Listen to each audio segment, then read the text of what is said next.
Yo, what's up? Circuit Score here, and today I'm going to show you guys how to implement frame generation using OptiScaler into games that don't officially support frame generation. And one thing to keep in mind is this is only going to work with games that already have some sort of upscaling technique in the game itself, such as FSR, DLSS, or XeSS. For older games, this will still not work to get frame generation. So some things to keep in mind: do not do this on a multiplayer game. You will risk getting a ban from the anti-cheat system. This process involves modifying the file structure, which is one of the biggest red flags that anti-cheat systems are looking for when you're playing a multiplayer game. So this will really only work in single player games. And then, like I said earlier, the other thing to keep in mind is you do need a game that at least has some sort of upscaling technique, so we can hook into that in order to activate frame generation.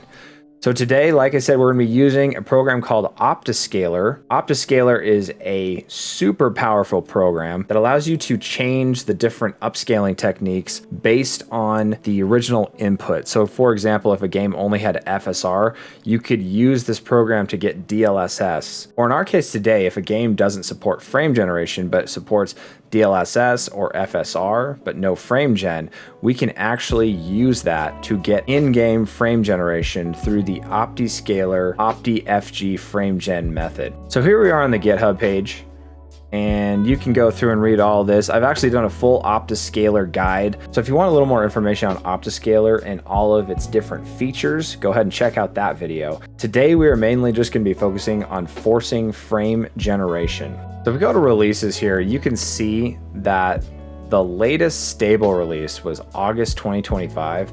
Now we want one that's a little newer, that implements some of the newer features. So I'm actually going to be using a branch from the Discord page. You are going to have to get Discord, and you'll have to join their Discord server here, just from this link here. I've already joined it, and I got it up in this tab here. And today we're going to be downloading this build that came out on January 13th, the 0.9.0 pre-test build. And in my case, I'm just going to put this in a folder that I use for my utilities and programs and whatnot. And I've already saved it here. I'll just save it again. And the game we're going to be testing out today is Kingdome Come Deliverance 2. So this game is famous for having some of the latest DLSS technology. But if we go to the NVIDIA app here, you can see that it says frame generation mode is unsupported. So this game has some sort of upscaling, like I said earlier, is going to be a requirement for this to work, but it does not have in-game frame generation modes. So first things first, let's go ahead and find the game's root directory. We're going to go to Steam, and then Steam apps, and then common, and then this is where all of your downloaded games will be. So Kingdome Come Deliverance 2, and then you're going to want to find the executable file, the one that's not the shortcut. If it's a shortcut, you'll see it's like only going to be a few kilobytes, but if it's the real executable, it's going to be like a few megabytes, and you'll know. So if we go, in this case, it is sitting in bin, and then it's under this Win64 Master Shared Steam PGO. Per game, you are just going to have to kind of search around and look for it. It's not always in the same spot, depending on the game's folder structure. So now that we've found the root directory of Kingdome Come, we want to go to the area where we saved our OptiScaler. In my case, it's just on this utilities folder, and it's in a 7-zip file.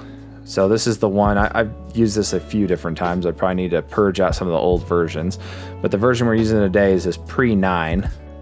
So this is going to bring up all these files like this, and I'll just put this in a side-by-side so we can see it. So we're just going to end up dragging and dropping all these files into the folder where the executable is. And if it asks you to replace the files in the destination, go ahead and do so.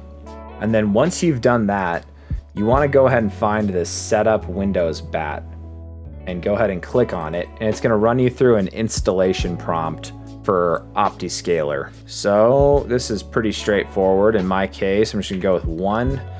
These are just what it's going to name the file. That doesn't really matter as much. And then in my case, I have an NVIDIA card. So 2. All right, and now OptiScaler is installed. And just real quick, if you guys ever need to remove OptiScaler, it's going to give you a remove OptiScaler bat here. So now once that's done, we can go ahead and launch this game. And if everything installed correctly, you can see in the bottom left corner, it says OptiScaler. All right, so I've just loaded up a save here. I'm still kind of in what seems to be like a tutorial stage, but it's a save where things have calmed down a little bit. And I've got my overlay on the left side there. In my case, I have a 5090 with a 9800X 3D, and I'm running this game at 4K.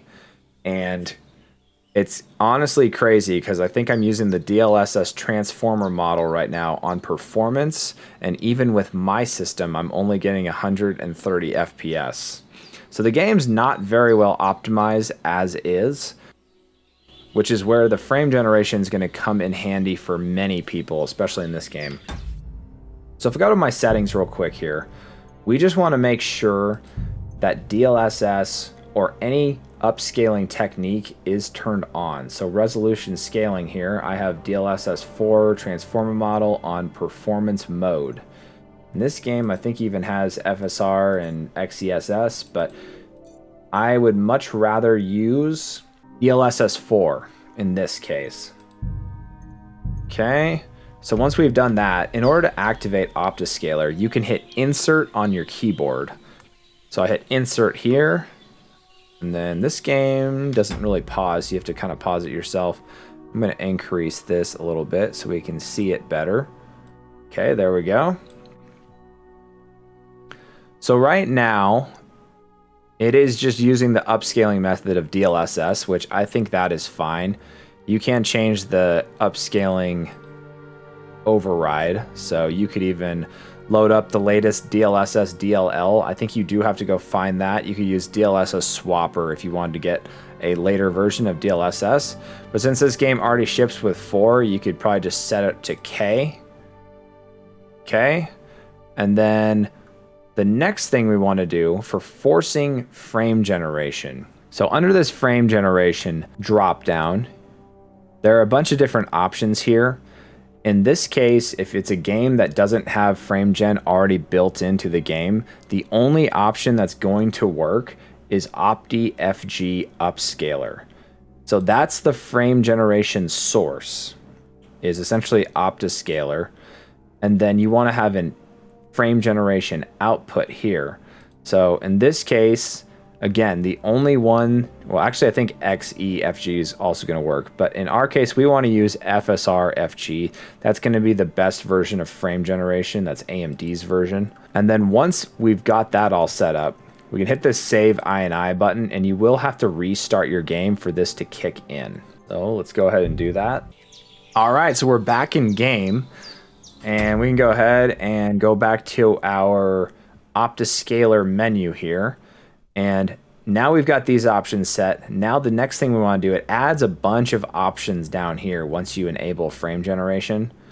Now the next thing we want to do is go ahead and click active and make sure it's on the latest version of FSR. It looks like we only have one option here, FSR 3.1.6. And as soon as I do that, you can see that my frames jumped all the way up to 220. So we can confirm that is working. However, we're not done yet. So if I go ahead and kind of run around through here, if you see like at the top and the bottom, you can see my HUD is just like jumping around all over the place. It looks absolutely awful when I move the camera. So in order to fix that, we can go to Insert again. And we can click this HUD fix. And then I don't think you really have to hit Save INI, but I just did that anyway. And we can see if that fixed it. And that is much better. Although you can still see there's a slight amount of like kind of jittering going on in your HUD. So to fix that, we can go back into our settings and we can use this extended HUD fix option. So that just like gives it a little more that we need in order to fully fix our HUD. And now you can see that the HUD looks perfectly fine when we move our mouse around. And we have now successfully added frame generation to Kingdom Come Deliverance 2. And yeah, this is awesome. I'm getting about 255 frames. And this is at 4K resolution, obviously not super necessary in a single player game. And I do have a very beefy system, but for those of you that are struggling to run this game because it is really not very well optimized, this is a great option to take advantage of, and it's super easy to install. So anyway, that'll do it for this video. If you guys have any questions on this process, let me know down below in the comments. I'm gonna be doing some more videos on trying to like force different performance metrics and whatnot in different games, try to get a little bit more out of your system. So if any of that kind of content interests you, consider subscribing to the channel. And as always, have a wonderful day.